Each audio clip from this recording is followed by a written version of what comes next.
Bapak Presiden yang saya hormati, Bapak Wakil Presiden, jajaran Menteri Kabinet Kerja yang saya hormati, Bapak Menteri Agama, Bapak Panglima, dan seluruh jajaran pemerintah Republik Indonesia, tamu undangan, para alim, para ulama yang berbahagia. Alhamdulillah, kita ini diberi kesempatan oleh Allah untuk bersama-sama berkumpul memperingati kelahiran Nabi kita, Nabi besar Muhammad Sallallahu Alaihi Wasallam, sebagai sebuah upaya untuk mengingat bahwa alhamdulillah kita ini menjadi manusia yang bisa menemukan seorang Nabi. Ada Nabi yang orang-orang tidak bisa menemukannya. Nah, kita ini di negeri yang sangat jauh masih menemukan seorang Nabi. Afrika tidak lebih jauh dari Arab, Eropa tidak lebih jauh dari Arab. Tapi kita sejauh ini alhamdulillah masih kebagian agama Allah Subhanahu wa ta'ala. Indonesia ini sudah tempat yang sangat jauh. Naik pesawat ke Makkah ini sudah 9 jam. Nah, kita masih kebagian. Maka kita bersyukur kita masih kebagian, walaupun bagiannya ada yang tidak terlalu banyak. Al-Quran 30 juz, sampai di sini ada yang cuman kebagian Yasin. Alhamdulillah. Ada yang cuman kebagian Kulhu, alhamdulillah. Ada yang cuman kebagian Bismillahirrahmanirrahim, alhamdulillah. Kita syukuri. Sholat demikian banyak diajarkan Rasulullah, alhamdulillah kita masih kebagian. Walaupun ada yang cuman kebagian setahun sekali hari raya, walaupun ada yang cuman kebagian seminggu sekali Jumatan, bahkan ada yang senengnya baru maghrib tok, alhamdulillah. Hadis demikian banyak, alhamdulillah kita masih kebagian. Walaupun hanya ada yang kebagian satu, dan yang satu kebagian kullu bid'atin dholalah wa kullu dholalatin finnar. Yang satu kebagian innamal a'malu bin niat. Alhamdulillah. Doa yang sebegitu banyak, alhamdulillah kita masih kebagian. Walaupun hanya 2, ada yang kebagian doa makan sama doa ke kamar mandi. Ini alhamdulillah. Ini tidak lain dan tidak bukan karena Rasulullah oleh Allah ditakdirkan untuk menjadi nabi yang paling terakhir. Dan nabi yang paling terakhir ini adalah nabi yang punya jangkauan ketika manusia sudah tersebar di seluruh alam. Nabi Adam menjadi nabi mengurus satu keluarga, itu saja ribetnya sudah luar biasa antara Habil sama Qabil. Nabi Nuh menjadi nabi, jangkauannya satu kaum, itu aja ribetnya udah luar biasa. Nabi Ibrahim satu bangsa, itu aja ribetnya sudah luar biasa. Makanya dibekali oleh Allah mukjizat-mukjizat yang luar biasa. Nabi Musa, nabi yang ngurus satu negara Mesir. Itu saja Allah membekali Nabi Musa dengan bekal-bekal yang luar biasa. Punya tangan masuk saku, keluar jadi listrik. Punya tongkat dilemparkan bisa jadi naga. Punya tongkat dipukulkan ke laut menjadi jalan tol. Makanya kalau Pak Jokowi menemukan tongkat itu, kayaknya tidak terlalu sulit untuk membangun jalan tol di Indonesia.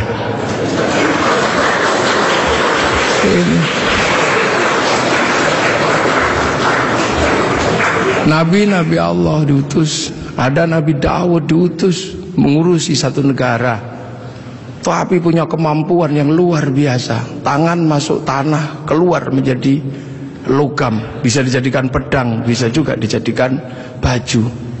Nabi Sulaiman jangkauannya satu negara, kelebihannya luar biasa. Nabi Sulaiman mampu membangun sebuah kota besar menggunakan tenaga jin, bisa berbicara dengan semut, bisa berbicara dengan burung, bahkan angin pun bisa diajak berbicara. Nabi Isa alaihissalam jangkauannya satu negara, satu bangsa sekitar Romawi, akan tetapi kemampuannya luar biasa. Manusia yang buta dipegang matanya bisa melek kembali, orang mati bahkan bisa dibangunkan. Wih, itu bangun. Nah, Nabi Muhammad adalah Nabi akhir zaman yang jangkauannya bukan lagi jangkauan jangkauan negara, bukan lagi jangkauan satu bangsa, tapi Nabi Muhammad punya jangkauan menjadi Nabi untuk menjadi rahmatan lil alamin. Ini perbedaan Nabi-Nabi dengan Nabi Muhammad. Nabi Muhammad menjadi Nabi ketika manusia sudah menjadi bangsa-bangsa, menjadi suku-suku, dan itu harus dijangkau semuanya. Makanya dari situlah Nabi Muhammad dilahirkan di kota Makkah. Kenapa tidak lahir di Bogor? Kenapa juga tidak lahir di Cina, tapi lahir di Makkah? Karena Makkah adalah guidance, Makkah adalah awal di mana manusia mengenal Allah Subhanahu wa Ta'ala. Karena di Makkah ada monumen paling tua di muka bumi yang Allah sebut sebagai inna awwala baiti wudi'a lin-nasi lalladzi bi Bakkah mubarakah wa hudal lil alamin. Di situ dibangun bangunan tua, bangunan tertua. Bahkan ada yang mengkaji itu sesungguhnya adalah petilasan pertama ketika Nabi Adam turun ke muka bumi, memberikan tanda di situ agar manusia punya guidance kalau harus kembali kepada Allah. Dan di Makkah pula terjadinya pertukaran antara laki-laki dan perempuan dalam wilayah yang paling tersembunyi antara Nabi Adam dan Siti Hawa. Pertemuan itu diabadikan oleh Allah dengan sebuah tugu yang sangat dikenal dengan nama Jabal Rahmah. Dan dari situ kemudian manusia menjadi beranak pinak, manusia menjadi bangsa, menjadi suku yang tetap di Arab. Kita bisa lihat dengan wajah yang tetap cantik dan tetap ganteng. Yang pindah ke Eropa berubah menjadi tinggi besar dengan rambut merah. Yang ke Cina berubah menjadi sipit dengan pipi yang agak tembem kayak bakpao.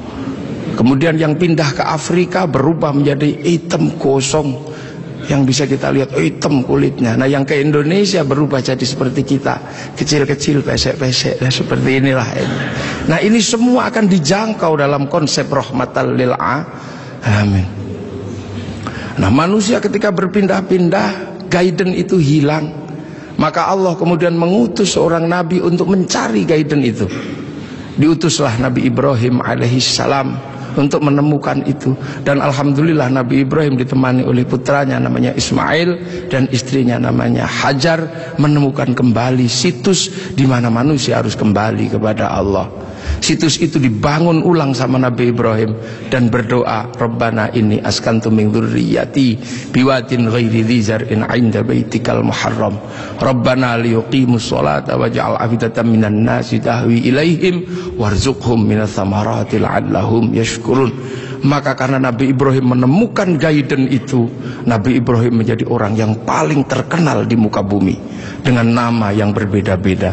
Ada yang menyebut Ibrahim, ada yang menyebut Abraham, bahkan ada yang menyebut sebagai Brahma.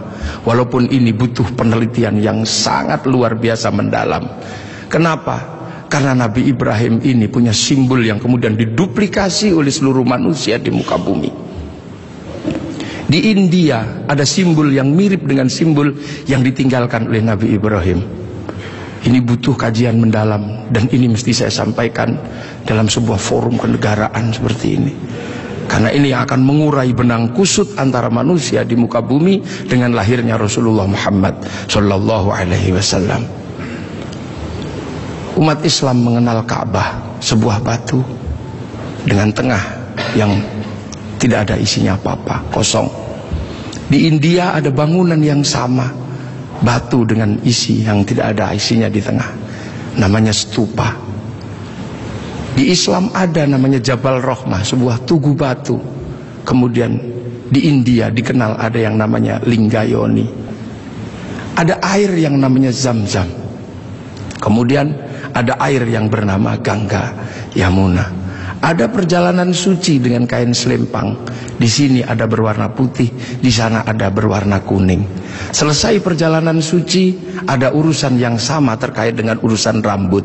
Yang di sini tahallul, yang di sana digundul. Selesai perjalanan suci itu semuanya ada darah. Yang di sini ada kurban, yang di sana ada gadri. Dan kalau sudah bersujud, meninggalkan hitam 2, yang di sini 2, yang di sana 8. Ini butuh kajian yang sangat mendalam, bahwa ini adalah awal dari yang namanya millata Ibrahim. Kemudian guidance itu bergeser karena Nabi Ibrahim meninggal, diteruskan oleh 2 putranya, yang satu bernama Ismail, yang satu bernama Ishak. Dan guidance itu berubah ketika Ishak punya anak yang namanya Yakub atau Israel, yang punya anak 12 yang kemudian dikenal dengan nama Bani Israel. Dan Bani Israel mampu membangun sebuah guidance baru karena dikasih kitab Injil dan dikasih kitab Taurat. Yang dikasih kitab Taurat bahkan sampai hari ini masih menjadi bagian besar dari umat manusia di dunia, dengan agama besarnya yang namanya Yahudi. Yang dikasih kitab Injil masih menjadi bagian besar dari agama di dunia ini, yang dikenal dengan nama Nasrani. Punya pusat kota besar namanya Vatikan, dan di sini punya pengikut yang sering dikenal dengan nama Paus Romo. Guidance ini bergeser. Akan tetapi kemudian Allah menunjukkan kembali, ini harus dikembalikan kepada guidance awal, kepada jalur awal. Maka kemudian dilahirkanlah Rasulullah di kota Makkah. Makkah adalah kunci di mana harus dikembalikan kembali manusia kepada Allah. Itulah kenapa kemudian Rasulullah lahir di kota Makkah. Untuk apa? Mengembalikan simbol kenabian dari awal sampai akhir sebagai wujud Khatamul Anbiya wal Mursalin. Makanya ketika terjadi sengketa dengan agama-agama yang sebelumnya, maka kemudian Allah mengukuhkan Rasulullah sebagai penerus guidance kenabian. Maka kemudian diangkatlah Rasulullah ke langit, dan Rasulullah ditunjukkan di mana jejak para pendahulunya. Maka kemudian ketika ketemu Nabi Ibrahim, Rasulullah bertanya, kalau orang Jawa bilangnya mbah gitu, Pak Presiden ya, kayak atau gitu. Aku ini sebagai Nabi terakhir, tapi umat-umat Nabi yang sebelum aku bertanya, apa hakmu ketika kau mengatakan penerus Nabi Ibrahim? Kamu tahu di mana peletakan Nabi Ibrahim waktu membangun kembali Ka'bah? Ya udah, kamu jawab di situ. Kamu tandai nanti kalau kamu turun, kamu tandai itulah tempatku, namanya Jabal Rahmah. Nah, kalau pertanyaannya tentang Mbah Mail, kakek Ismail di sebelah mana? Kakekmu Ismail di sebelah situ, kamu kasih tanda. Itulah yang disebut Khijir Ismail. Lah kalau nenekku Hajar di sebelah mana? Nenekmu Hajar cari airnya di sebelah situ. Itu yang satu namanya Sofa, yang satu Marwah. Lah penjenengan melempari setan itu di sebelah mana? Sebelah situ. Nanti kamu kalau turun kamu kasih tanda biar tidak dilupakan manusia. Itu Jamarat Ula, yang itu Wusfa, dan yang itu Aqobah. Nah sekarang kalau gitu yang dulu punya Ka'bah ini siapa? Itu kakekmu Adam. Mumpung orangnya masih di situ, kamu tanyalah, Mbah, apa itu apa? Ka'bah itu dulu aku khawatir, aku turun ke sini takut kehilangan jejakku. Ku kasih tanda dan disebut inna awwala baiti wudi'a lin-nasi lalladzi bi Bakkah mubarakah. Nah kalau Jabal Rahmah itu apa? Kayak kalau bahasa kita, waduh kalau itu saya tuku I love you ku sama nenekmu Hawa. I love you ku di situ kita tadi. Pokoknya kalau kamu nanti turun jangan kamu lupakan, kembalikan seluruh jejak kenabian. Maka semenjak itu kemudian umat Islam bersama Rasulullah diperintahkan untuk beribadah haji. Nah inilah makanya kalau ada pertanyaan besar, kenapa Rasul tidak lahir di Jakarta? Kenapa Rasul tidak lahir di mana? Karena Rasul adalah Khatamul Anbiya wal Mursalin, dan jejak kenabian yang mengarahkan kepada Allah ada di Makkah, dengan situs tertuanya adalah Ka'bah. Pemahaman tentang Rasulullah lahir di Mekah ini juga akhirnya menjadi kunci. Kunci apa? Kunci bagi kita semua, bahwa kita bukan orang Makkah, kita orang Indonesia. Rasul di Makkah, Rasul ini lahir di Arab, maka kemudian pelajaran Islam pertama didedikasikan untuk mengajari orang Arab agar kembali kepada Allah. Dan Rasul tidak pernah kemana-mana. Rasul mengajarkan Islam hanya sampai di kota Madinah. Setelah itu dalam waktu 22 tahun Rasulullah meninggal. Nah, memahami Rasul yang lahir di Mekah adalah menjadi tonggak. Lantas bagaimana bisa Rasul yang ada di Makkah bisa sampai ke Indonesia ajarannya, dan 90% penduduk Indonesia mengikuti Rasulullah Muhammad sallallahu alaihi wasallam. Ini pasti bukan sesuatu yang mudah. Dalam bahasa Al-Quran, siratal mustaqim, ada yang namanya siratal ladzina an'amta alaihim.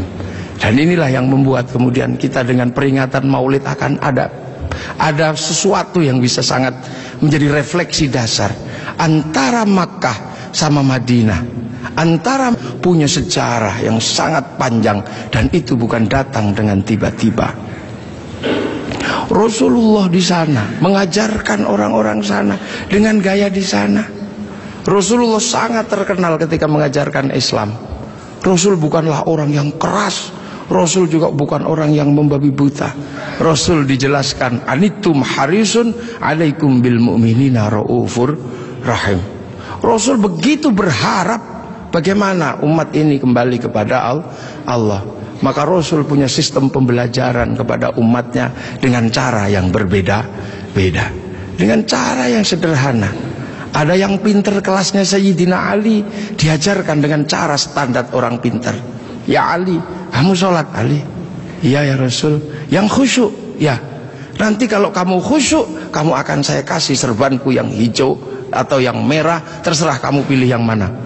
Sayyidina Ali sholat, selesai sholat langsung menyatakan, yang hijau ya Rasulullah. Pasti kamu gak khusyuk karena kamu menginginkan yang hijau. Ulangi lagi, dan begitu seterusnya, sampai akhirnya Sayyidina Ali ketika sholat dipanah kakinya tidak kerasa. Setelah itu Rasulullah mengimami sholat orang-orang dengan kelas-kelas kayak Sayyidina Ali. Tapi bagi kelas yang kedua menjadi masalah. Kelas pertama ketika Rasulullah sholat, di belakangnya langsung sama-sama mengikuti Rasulullah dhahiran wa batinan, dengan badan dan dengan hati. Tapi yang belakang bermasalah karena mereka punya kebiasaan ratusan tahun bahkan ribuan tahun menyembah berhala. Ada wujudnya dan ada namanya serta bentuknya beda-beda. Maka Rasul ditanya, bagaimana ya Rasul yang belakang tidak bisa? Maka Rasul minta sama Allah, ya Allah, yang depan bisa, yang belakang tidak bisa. Ya sudah, akhirnya diajari sama Allah.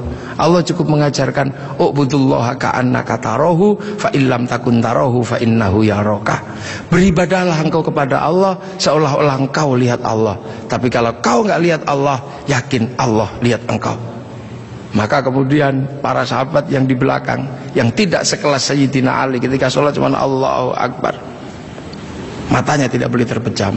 Karena apa? Harus mencari Allah. Ka'annaka tarahu, seperti engkau melihat Allah. Maka dilihat kemana. Akhirnya tidak terlalu susah yang di belakang. Tapi ketika engkau lihat kemanapun Allah kamu gak lihat, kamu cukup yakin bahwa kamu sedang dilihat oleh Allah. Maka sholat menjadi mudah bagi orang yang tidak sekelas Sayyidina Ali. Sholat boleh melihat apa saja, bahkan boleh mendengarkan suara bakso, bahkan boleh melihat sarung yang bolong. Tapi tidak boleh, karena harus ingat bahwa sedang dilihat Allah. Maka tidak boleh pesen bakso rong mangkok, itu tidak boleh. 2 mangkok tidak boleh. Nah akhirnya yang depan yang pinter bisa sholat, yang belakang bisa sholat. Bahkan ketika Rasulullah menghadapi para sahabat yang berbeda, Rasulullah lagi ngajar ngaji, tiba-tiba dari belakang ada yang teriak, mat, mat, mat. Ini sesuatu yang tidak lazim waktu itu. Karena apa? Semua dilarang menyebut Rasulullah dengan sebutan mat atau Muhammad. La taj'alu du'a ar-rasuli bainakum ka du'a'i ba'dikum ba'dha. Akan tetapi ada sahabat, mat, mat. Sahabat Umar sudah marah. Ini orang dari mana? Gak punya sopan santun sama sekali. Rasulullah cuma bilang, udah paling dia dari kampung. Suruh masuk, suruh masuk. Akhirnya begitu suruh masuk ke dalam masjid, bukannya apa-apa, bilang, mat, apa? Aku pengen kencing. Ya sudah, kencing lah.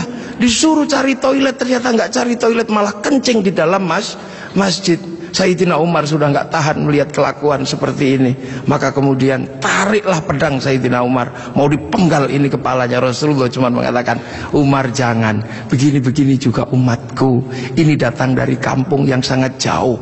Di kampungnya memang terbiasa kalau kencing sembarangan, ada bantrek juga dikencingi, ada selokan dikencingi. Gini-gini juga umatku, gini-gini juga santriku, tapi ini santri dari Bogor. Ibaratnya begitu. Dan itu akhirnya diabadikan oleh Allah. Wajah amin aqsal Madinah, datang seorang dari pelosok. Kalau Allah sudah menggunakan bahasa aqsa, itu artinya adalah jauh, yang sangat jauh. Kalau dalam bahasanya Bapak Presiden namanya Jabal Kat, tidak tahu entah di mana. Kalau jauh gitu aja bait. Rasulullah yang diopeni macem-macem. Ada yang senengannya tidur di masjid, tapi ibadahnya bolong-bolong. Kalau Rasulullah datang, dia langsung bangun pertama kali, salaman, cup, tidur lagi. Ini ada di zaman Rasulullah. Kemudian setelah Rasulullah selesai sholat, Rasulullah digandoli, Pak Presiden, digandoli gini. Kemudian bertanya, ya Rasul, apa? Kapan kiamat itu? Kamu tuh jangan tanya kiamat. Kayak kiamat itu pakai ibadah, pakai bekal. Kamu tak lihat cuma tidur tok, suluman salaman. Bekalmu apa? Bekalku bukan itu ya Rasul. Kenapa? Cinta sama engkau ya Rasul. Cinta tok, nggak jalan? Enggak ya Rasul. Cinta kan tidak harus memiliki ya Rasul. Akhirnya ya sudah, kalau kau cinta aku. Rasul pergi. Ketika Rasul pergi, digandoli lagi. Ya Rasul, ada apa lagi? Aku sudah jujur sama engkau ya Rasul. Ada apa? Aku kan cinta sama engkau. Engkau cinta sama aku nggak ya Rasul? Ya iya, wong kamu cinta sama aku ya cinta sama engkau. Nah kalau gitu ceritanya, Rasul kan kalau cinta sama aku ini yang penting. Orang cinta kan nggak mungkin tega meninggalkan kekasihnya di neraka. Makanya Rasul pasti gak tega besok kalau cinta sama aku meninggalkan aku di neraka. Iya, nanti kamu tak ajak ke surga. Man ahabbani kana ma'i fil jannah. Asbabul wurudnya hadis itu adalah itu. Kemudian saking senengnya dia lari, yes gitu, lari. Begitu dia lari, Sayyidina Abu Bakar datang tergopoh-gopoh. Ya Rasul, bener gak yang tadi itu cinta tok masuk surga? Iya ya Abu Bakar, cinta tok ya Rasul. Iya. Maka Sayyidina Abu Bakar, dia cinta tok akan dibawa Rasul ke surga. Kayaknya aku lebih mungkin ini, anak tak kasihkan, unta tak kasihkan, kayaknya aku ini lebih mungkin. Sayyidina Abu Bakar langsung joget ini, iya, muter sampai jubahnya terangkat. Inilah yang akhirnya jadi manhaj torekohnya Sayyid Jalaluddin Rumi, yang dikenal dengan torekoh Maulawiyah, yang sekarang dikenal dengan nama Tahrisu Sufi. Bahkan Rasulullah pernah satu ketika Makkah geger gara-gara ada apa? Ada orang tawaf dari kampung, saking bodohnya dia tawaf cuma dengan satu kalimat, ya Karim, ya Karim, ya Karim, ya Karim, ya Karim, ya Karim. Sahabat bingung, ya Rasul, kayaknya ada aliran sesat ya Rasul. Sesat bagaimana? Ini ada orang dari pagi tawaf cuman ya Karim, ya Karim. Maka Rasulullah mengikuti, ini bener nggak? Ada beneran. Diikuti Rasulullah dari belakang, ada ya Karim, ya Karim. Lama-lama Rasul mengikuti orang ini, ya Karim, ya Karim, ya Karim. Kenapa? Rasul nggak tahan, ngikuti juga, ya Karim, ya Karim. Orang ini marah, dan siapa di belakangku yang berani menirukan aku? Awas, tak banting orang ini nanti. Aku pukul. Ternyata apa, orang ini gak tahan, akhirnya balik ke belakang. Rasul dipegang, dipiting begini. Kamu ya yang menirukan aku, ya Karim, ya Karim ya. Awas kamu, tak adukan sama nabiku, tak adukan sama kekasihku kamu. Rasul merasa Nabi bertanya, Mas atau Bang, terus nabimu siapa? Nabiku Muhammad. Muhammad siapa? Muhammad ibn Abdillah. Kamu pernah ketemu? Belum. Nanti kamu tak banting di sana. Begitu dia bilang, dia menyatakan bahwa dia adalah apa? Umat Rasulullah. Rasulullah sematek, ya Allah, tak kira umat siapa, ternyata ini umatku juga. Rasul sedih dan terharu. Rasul menangis, sedih Rasul, ya Allah, ada umat yang begitu cinta tapi nggak pernah ketemu sama aku. Maka begitu lihat Rasul menangis, orang ini semakin bersemangat. Nah, gitu aja nangis. Tadi nirukan ya Karim, ya Karim. Akhirnya apa? Ya Allah, Rasul menangis, aras berguncang. Kemudian malaikat Jibril turun, ya Muhammad, kenapa engkau menang? Dibanting orang ini kamu. Enggak ya Jibril, jangan salah paham. Orang ini tadi tawaf ya Karim menggemparkan masyarakatku. Aku ikuti, ternyata benar ada dan aku nggak kuat, aku tirukan. Dia marah dan inilah kejadiannya. Aku dibanting sama dia dan aku mau dibilang sama nabinya, sama kekasihnya. Lah aku tanya, nabimu siapa? Muhammad. Muhammad kan aku sendiri, Bril. Berarti ini umatku. Aku terharu, sakit, Bril. Sakitnya tuh di sini. Ibaratnya orang ini. Ya sudah, kamu ngaku saja. Kalau engkau Rasul Muhammad. Akhirnya, Mas, udah pernah ketemu Rasul? Belum. Nanti kamu tak banting di sana. Mas, Muhammad itu aku, Rasul itu aku. Hah? Engkau Muhammad Rasul? Nangis orang ini. Nabi dipeluk-peluk sambil menangis. Ya Rasul, aku belum pernah ketemu sama engkau ya Rasul, tapi aku iman sama engkau. Dan di kampungku yang paling pinter cuman aku ya Rasul. Kita makan doanya ya Karim, kita apa doanya ya Karim ya Rasul. Tolong ya Rasul, karena ini kami bodoh dari kampung, kami gak ngerti apa-apa. Tolong ajaklah aku ke surgamu kalau engkau masuk surga ya Rasul. Iya, nanti kamu bareng, sama-sama nangis. Saking senengnya orang ini lantas berjoget, iya gitu. Saking senengnya mau diajak Rasul ke surga. Malaikat Jibril dibilang sama Allah. Jibril bilang itu, walaupun orang itu nanti diajak Muhammad masuk surga, katakan padanya, dosanya tetap kuhitung. Malaikat Jibril menyampaikan ke Rasulullah. Rasulullah menyampaikan, ya Mas, Allah barusan berfirman lewat Jibril, walaupun engkau nanti kuajak masuk surga, tapi dosamu tetap dihitung sama Allah. Orang ini kaget juga enggak ada perubahan apa-apa, cuman melotot aja. Apa ya Rasul? Dosaku mau dihitung sama Allah. Suruh hitung, nggak takut aku. Suruh ngitung aja kalau dosaku mau dihitung sama Allah. Nggak takut aku. Tapi hati-hati, kalau dosaku sampai dihitung sama Allah, Allah tak ajak hitung-hitungan sama aku. Loh, kok Allah kamu ajak hitung-hitungan bagaimana? Akan kuhitung seberapa besar dosaku, akan kuhitung dengan seberapa besar pengampunan Allah. Kalau Allah Maha Pengampun, nggak mungkin dosa gini aja kok dihitung. Kalau dosa gini aja dihitung, nggak usah pakai gelar Maha Pengampun. Maha Pengampun, oh, gini aja dihitung.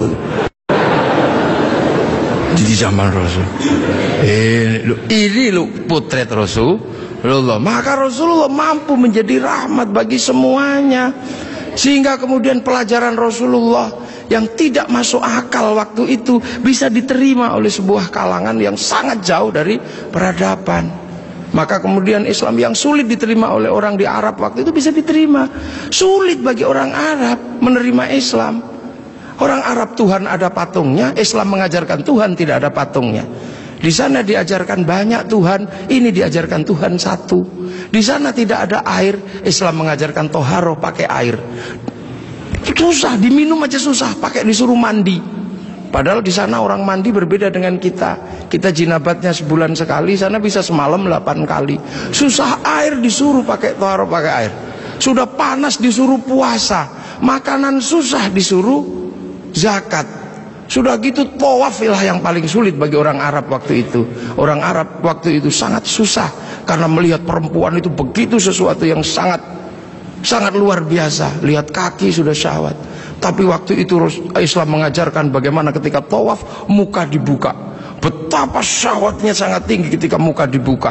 Dan pada saat yang sama, seorang laki-laki tidak diperbolehkan menggunakan kain berjahit, sehingga kalau mau berbuat jahil tinggal wes gitu. Itulah ujian terberat waktu itu. Dan itu susah dipahami oleh orang Arab. Makanya memahami Rasulullah itu tidak mudah. Makanya tidak mudah. Bagaimana seorang panglima perang kayak Sayyidina Umar bisa patuh sama orang yang tidak pernah berkelahi? Bagaimana Sayyidina Abu Bakar seorang konglomerat mau menuntun unta Rasulullah? Bagaimana seorang gadis 10 tahun bergembira ria dinikah sama orang 50 tahun? Ceritanya bisa kita tahu, tapi suasana psikologisnya tidak pernah bisa kita tangkap. Nah inilah maka Islam berkembang. Kemudian Islam bergeser. Orang-orang tahu, oh ini bagus, geser. Kemana? Geser ke Persia pertama, dari Madinah geser ke Persia. Di Persia penyembah api, karena orang Persia nyembah api, kemudian ikut Islam. Raja Rustum besanan sama Sayyidina Ali, lahir Sayyid Ali Zainal Abidin, masuk Islam. Karena orang Majusi sebelumnya menyembah api dan masuk Islam. Nah, orang Majusi kalau nyembah api ditaruh di bangunan tinggi namanya Manaro. Apinya ditaruh di atas Manaro. Maka begitu orang Persia masuk Islam, apinya dihilangkan, Manaronya ditaruh di depan masjid. Seluruh dunia Islam melihat Manaro kok bagus di depan masjid, maka kemudian semua berlomba-lomba bikin Manaro. Sampai Jakarta bernama Menara. Tiangnya adalah tinggalan orang Majusi. Lah kemudian di situ terjadi peristiwa yang luar biasa. Setelah itu, sebelum sampai ke sini, terjadi peristiwa luar biasa. Pada tanggal 10 Asyura, seluruh cucu-cucu Rasulullah terbunuh oleh Yazid bin Muawiyah. Maka bulan Asyura adalah bulan duka kaum muslimin dunia. Makanya orang Indonesia, terutama di kampungnya Bapak Presiden, menyebut bulan Asyura dengan sebutan bulan Suro. Ekornya saja yang diambil, karena orang Jawa itu sukanya ngambil ekornya aja. Muhammad diambil mat, Asyura diambil suro. Makanya di bulan Asyura orang berduka karena terbunuhnya cucu Rasulullah. Maka di Jawa ada tradisi tidak mantu, tidak nikahkan anak, itu karena bulan duka. Di Jogja ada yang namanya keliling beteng. Maksudnya di bulan Suro jangan terlalu banyak mulut, jaga mulut. Nah di Solo mengikuti kebo Kiai Slamet, kalau kebonya keluar taiknya diusapkan ke seluruh tubuh. Ini bulan duka, jangan bersolek. Dan biasanya bulan Asyura di Indonesia diikuti dengan santunan anak yatim. Nah inilah. Dan dari situ terus bergerak, makanya monumen-monumen itu. Lahir Sayyid Ali Zainal Abidin. Lah Sayyid Ali Zainal Abidin kemudian bergeser, punya anak Sayyid Muhammad Baqir, menjauh punya anak Sayyid Ja'far Shadiq, menjauh diteruskan sama Sayyid Ali Uraidi, menjauh diteruskan sama namanya Sayyid Muhammad, diteruskan Sayyid Ubaidillah, teruskan Sayyid Isa An-Naqib, diteruskan sama Sayyid Ahmad Al-Muhajir, teruskan Sayyid Alwi, teruskan Sayyid Muhammad, teruskan Sayyid Alwi, diteruskan namanya Sayyid Ali Khalid Qasam, teruskan putranya namanya Sayyid Ahmad Sohib Mirbat, teruskan namanya Sayyid Alawi Amil Faqih, punya anak Sayyid Abdul Malik sampai Mongolia, punya anak Sayyid Ahmad Jalaluddin sampai Campa, punya anak Sayyid Muhammad sampai Pase, dan punya anak Sayyid Jamaluddin Al-Husaini Al-Kabir sampai tanah Nusantara di pedalaman, yang kemudian karena turunnya di Jawa, Sayyid Jamaluddin Al-Husaini Al-Kabir, orang Jawa punya Hono Coroko, maka kemudian di Jawa dikenal dengan nama Syekh Jumadil Kubro. Dan disitulah kemudian Islam ketemu dengan kebudayaan peradaban Nusantara. Nah inilah tonggak Makkah ini yang akhirnya menjadi penjelasan, oh ternyata Makkah sini geser di sini. Dan kemudian kita diingatkan bahwa Syekh Jumadil Kubro punya anak namanya Said Ibrahim, pindah Palang Tuban sana, punya anak namanya Raden Rohmat Sunan Ampel. Nah ini yang kemudian bangun peradaban baru di Nusantara. Syekh Jumadil Kubro punya murid namanya Samsuddin, pindah Jawa Barat, dikenal dengan nama Syekh Kuro, punya murid namanya Datuk Kahfi, pindah Cirebon, punya murid namanya Syarif Hidayatullah Sunan Gunung Jati. Nah inilah baru kita kemudian menemukan titik sini. Nah pertanyaan-pertanyaan besarnya inilah yang akhirnya kemudian menjadi penjelasan. Lantas bagaimana kita mengikuti Rasulullah di tempat yang jauh ini? Rasulullah memberikan garis namanya ahli sunnah wal jamaah, bahwa Rasulullah yang diajar pertama wal jamaahnya bernama sahabat, wal jamaahnya sahabat generasi kedua namanya tabi'in, tabi'in punya generasi berikutnya namanya tabi'ut tabi'in, dan kita ini adalah generasinya para ulama yang cara pembelajarannya sangat berbeda. Di Arab sana Rasulullah mengajarkan bagaimana makan dengan 3 jari, masih bisa dijalankan sampai hari ini karena di sana masih kurma sama roti. Begitu sampai di Nusantara sudah tidak kurma dan tidak roti, tapi sudah soto, maka makan dengan 3 jari sudah bukan sesuatu yang mudah. Di sana kurban pakai unta, di sini tidak lahir unta, tapi lahir kerbau sama sapi. Karena terlahir kerbau sama sapi, maka jangan memaksakan diri kurban pakai unta, nanti ditangkap oleh polisi karena nyuri untanya Kebun Raya Bogor. Ini Di sana masih bisa pakai jenggot dengan utuh, tapi di sini rasnya adalah ras Mongoloid, sudah tidak punya jenggot. Inilah maka ulama-ulama awal yang datang ke sini tidak pernah ribut masalah simbol-simbol yang tidak bisa dilakukan oleh orang Indonesia. Nah, sekarang ini tugas pemerintah karena banyak orang yang kemudian lupa kedudukan itu, kemudian memaksakan menjadi orang dipaksa langsung ikut seperti Rasulullah. Nah, ini yang harus kita pahami, bahwa kita ini berkedudukan sangat jauh. Quran saja berbeda-beda ketika mengajarkan. Di awal Rasulullah, Quran tidak ditulis. Kenapa? Karena sahabat apal Quran. Orang apal tidak perlu menulis. Saya apal wajah istri saya, nggak pernah bawa fotonya kemana-mana, karena saya apal. Makanya ibu-ibu yang fotonya dibawa kemana-mana jangan seneng dulu. Jangan-jangan karena belum apal. Lalu kemudian setelah Rasulullah meninggal, sahabat nulis Quran. Nulis Quran sahabat. Untuk apa? Untuk tabiin yang tidak ketemu Rasulullah. Tiba-tiba generasi sahabat meninggal, tabiin mengajar bawahnya. Qurannya sahabat terlalu pinter, cuman lungkik-lungkik kayak cacing gitu aja. Maka kemudian dikasih titik oleh Abul Aswad Ad-Du'ali. Disebar lagi, generasi pertamanya hilang, titik-titik nggak cukup, maka dikasih fathah, kasroh, dhamma atau syakal. Yang ngasih syakal Syekh Khalil bin Ahmad Al-Farahidi. Disebar lagi, yang baca Quran karena Islam rahmatan lil alamin bukan lagi orang Arab semata.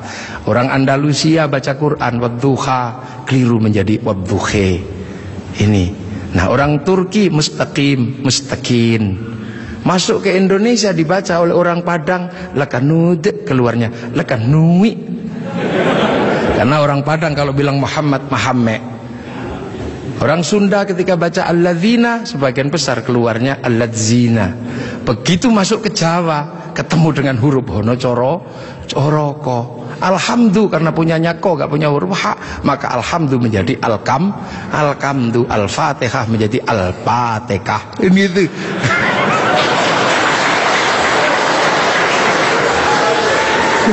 Nah, ini orang kalau ngerti proses kodifikasi Quran pasti tahu. Ketika masuk ke semua negara pasti berbeda. Al-Fatihah menjadi Al-Fatihah. Dan ini yang dialami oleh Bapak Presiden Republik Indonesia. Iya, makanya Al-Fatihah. Itu. Ya Hayyu Ya Qayyum menjadi Ya Kayuku Ya Yumu. Robbil Alamin kayaknya punya huruf ain, nggak punyanya ngo, keluarnya Robbil Ngalamin. Nggak punya dot, punyanya lo, maka Ramadan keluarnya Romlan. Begitu dibaca ulang Bali sangat susah karena orang Bali nggak bisa bilang tok, bilangnya tok. Maka sirotol menjadi sirotol ladzina an'amta alaihim. Islam berkembang ke semua negara dan berbeda. Ketika dibaca oleh orang Bugis alaihim, keluarnya alaihing. Karena orang Bugis kalau bilang N jadi eng, kalau bilang eng jadi N. Makanya ada dulu mantan Kabulok bernama Beduamang. Itu berasal dari Abdurrahman.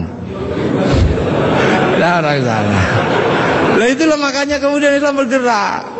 Nah, lantas apa? Lantas terciptalah sebuah ilmu untuk bagaimana orang di seluruh dunia Islam mampu membaca Al-Quran. Dibikinkanlah sebuah ilmu yang dikasih judul At-Tajwid fi Qiraatil Quran, yang nulis Abu Ubay Qasim bin Salam. Orang akan tahu. Nah, ini generasinya para ulama. Dan yang paling besar, yang mungkin Bapak Presiden sudah pernah saya sampaikan, tapi ingin saya sampaikan lagi, biar kita tidak lupa. Ada perubahan besar ketika masuk ke tanah Nusantara, di mana waktu itu tanah Nusantara sangat susah dimasuki Islam. Kenapa? Ini bangsa sudah sangat beradab. Bangsa ini bukan bangsa kecil. Tahun 1222 ke atas, sebelum tahun 1300 sudah mampu menaklukkan Mongol yang menaklukkan Eropa, menaklukkan Arab, mampu ditaklukkan oleh kekuatan Nusantara yang namanya Singasari. Makanya hal itu bisa kita lihat betapa kita bangsa punya tinggalan-tinggalan yang luar biasa. Orang Arab punya alat musik yang namanya terbang, terbuat dari kayu dan kulit. Orang Eropa punya alat musik yang namanya gitar, terbuat dari kayu dan tali. Tapi orang Nusantara, salah satu alat musiknya adalah gamelan, terbuat dari logam. Hanya bangsa yang menguasai ilmu pertambangan yang maju dan penguasaan metalurgi yang mapan mampu membuat alat musik dari logam. Dalam cerita-cerita besar, kita juga punya cerita besar yang sama.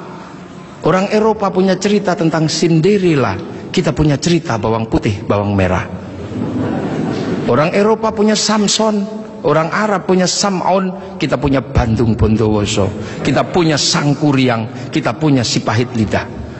Orang Sanya punya cerita Romeo Juliet, orang Arab punya cerita yang namanya Laila Majnun, kita punya cerita Andi-Andi Lumut, kita punya cerita, banyak sekali cerita cinta di Indonesia. Sana punya cerita namanya Kura-Kura Ninja, kita punya cerita Kancil Nyuriti. Sama saja, apa bedanya? Bahasa-bahasa kita juga bahasa-bahasa yang tidak bisa direndahkan. Orang Inggris bilang rice, orang Arab bilang rus, orang kita bilangnya macam-macam. Kalau masih di sawah namanya padi, kalau sudah dipanen namanya gabah, kalau sudah digiling namanya beras, kalau patah-patah namanya menir, kalau dibungkus namanya lontong pakai daun, kalau dibungkus pakai namanya ketupat pakai janur, kalau tidak dibungkus namanya nasi, dicuri satu namanya sebutir nasi, kalau diublek-ublek namanya bubur, pantatnya gosong namanya kerak atau intip. Sana cuma rice sama rus. Ini yang kita tidak boleh malu menjadi bangsa Indonesia. Semua yang kita miliki sama. Ini menandakan bahwa kita pernah menjadi sebuah bangsa yang besar, berkasta-kasta, berbeda-beda. Maka kemudian Islam mulai memperkenalkan konsep besar sehingga kita punya bangsa dan negara. Konsep besar apa? Diperkenalkanlah bagaimana hidup bersama, saling menjaga. Diperkenalkan konsep besar namanya musyarakah, yang akhirnya dikenal dengan bahasa masyarakat. Kalau sudah jadi musyarakah, semua harus saling mengerti dan saling bertanggung jawab. Maka diajarkanlah menggunakan kalimat Rasulullah, kullukum ra'in wa kullukum mas'ulun an ra'iyati. Raja dan hamba dihilangkan, diganti dengan ra'iyah, yang diserap ke bahasa Indonesia menjadi rakyat. Dan satu-satunya bangsa Islam di dunia yang mampu mengadaptasi kalimat ra'iyah menjadi rakyat hanya ulama-ulama Indonesia. Hanya ulama Indonesia. Nah, kenapa? Karena kita ini pilihannya berbeda. Pilihan bangsa yang disebut waja'alnakum syu'uban wa qabaila, disinilah tempatnya. Arab tidak ditemukan bangsa yang berbeda, mereka satu bangsa. Eropa satu bangsa, Arab satu bangsa dipikul puluhan negara, Eropa satu bangsa dipikul puluhan negara. Tapi disinilah ada satu-satunya tempat puluhan bangsa bisa dipikul oleh satu negara, Kesatuan Republik Indonesia. Makanya harus disatukan. Tidak ada lagi raja hamba, yang adalah ra'iyah. Kalau sudah ra'iyah, tidak boleh lagi menyebut kafir. Kenapa? Karena kafir adalah orang yang menentang Allah dan memusuhi kaum muslimin. Kalau sudah hidup bersama namanya dhimmi. Kalau sudah saling bertanggung jawab namanya ra'iyah. Maka ketika para ulama sudah menyebut kita dengan sebutan rakyat, jangan lagi kau turunkan derajat ra'iyah menjadi derajat kafir. Maka tidak ada lagi kata kafir di Indonesia, karena sudah ra'iyah atau rakyat. Ini kenapa para ulama sepuh tidak ada yang menyebut kafir. Kemudian ra'iyah kalau berkumpul diajarkan bagaimana hidup bersama, berbahagialah, berbicaralah dengan baik-baik. Maka konsep yang ditawarkan adalah wasyawirhum fil amri. Maka kemudian ra'iyah yang hidup bersama dan berbicara secara bersama disebut musyawarah. Kalimat wasyawirhum fil amri. Kemudian kalau bermusyawarah jangan menang-menangan sendiri, berbagilah, saling bertoleransi. Maka kemudian lahirlah konsep besar, konsepnya disebut tafassahu fil majalis. Maka kemudian muncullah istilah majelis. Dan ketika para ra'iyah mengangkat pemimpin, harus seluas cakrawala yang pernah diajarkan Allah, wasi'a kursiyyus samawat, maka kedudukannya adalah bernama kursi. Ada kursi presiden, ada kursi DPR, ada kursi menteri. Karena daerah ini yang membangun adalah para wali, maka kawasan ini disebut wilayah. Kalau saya mau tanya, di mana negara dengan konsep dasar keagamaan Islam yang mampu membangun sebuah struktur negara hari ini? Itu ada di Indonesia. Maka jangan kau sebut negeri ini negeri tauhid, karena ra'iyah, musyawarah, termasuk kursiyun, termasuk majelis, termasuk wilayah, bukan menjadi bahasa orang nongkrong, tapi ini adalah bahasa resmi negara yang tertuang dalam Undang-Undang Dasar Negara Republik Indonesia tahun 1945. Dan inilah yang membuat kita, makanya insya Allah kita ini akhirnya alhamdulillah kita akhirnya tahu, oh ternyata kita ini pengikut Rasulullah, tapi bukan pada pangkat sahabat, bukan pada pangkat tabi'in, tapi kita pengikut Rasulullah pada pangkat muridnya para ulama. Makanya biasa saja kadang di sini kayak gini kita diajarkan bagaimana hidup bersama, karena kita wal jamaah Indonesia.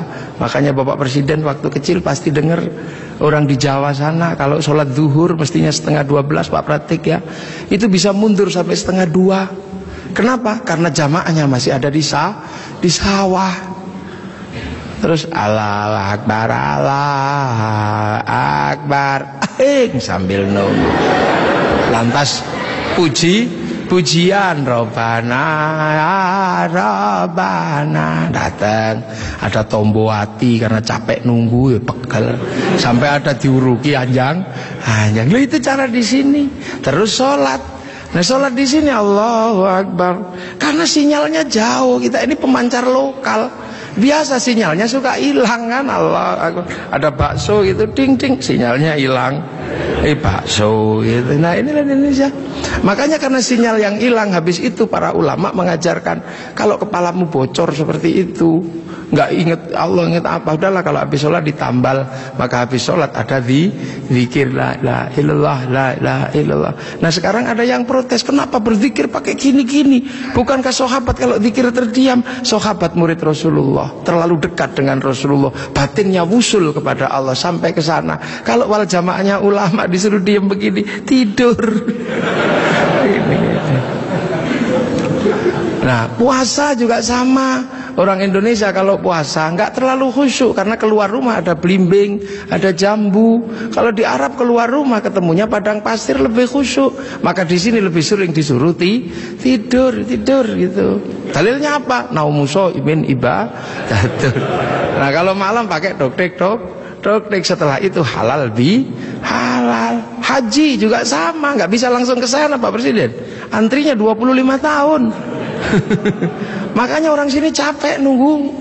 Daripada capek, nempelkan gambar Masjidil Haram. Ini Pak Menteri Agama. Biar tidak terlalu capek, biar agak senang dikit, latihan dulu di alun-alun Bogor. Labbaik Allahumma hajjan. Ihramnya beneran, niatnya beneran, tapi Ka'bahnya triplek. Lah ini namanya mana sih haji. Lah ini wal jamaahnya baru ini, dan ini ada di Indonesia. Itu akhirnya orang tahu pangkatnya dengan Maulid. Oh, Rasul Mekah, kita Indonesia. Ada jarak yang sangat panjang, ada jarak waktu, ada jarak ruang. Nah, ini kalau kita pahami dengan bahasa yang sederhana, fa insyaallah Islam di Indonesia akan tetap menjadi Islam yang ramah, Islam yang tidak kasar, Islam yang tidak gerasah gerusu, mampu ngayomi seluruh manusia yang berbeda-beda, seperti Rasulullah yang anittum harisun alaikum bil mu'minina raufur rahim ihdinas siratal mustaqim. Assalamualaikum warahmatullahi wabarakatuh. Allahumma shalli alaihi Muhammad.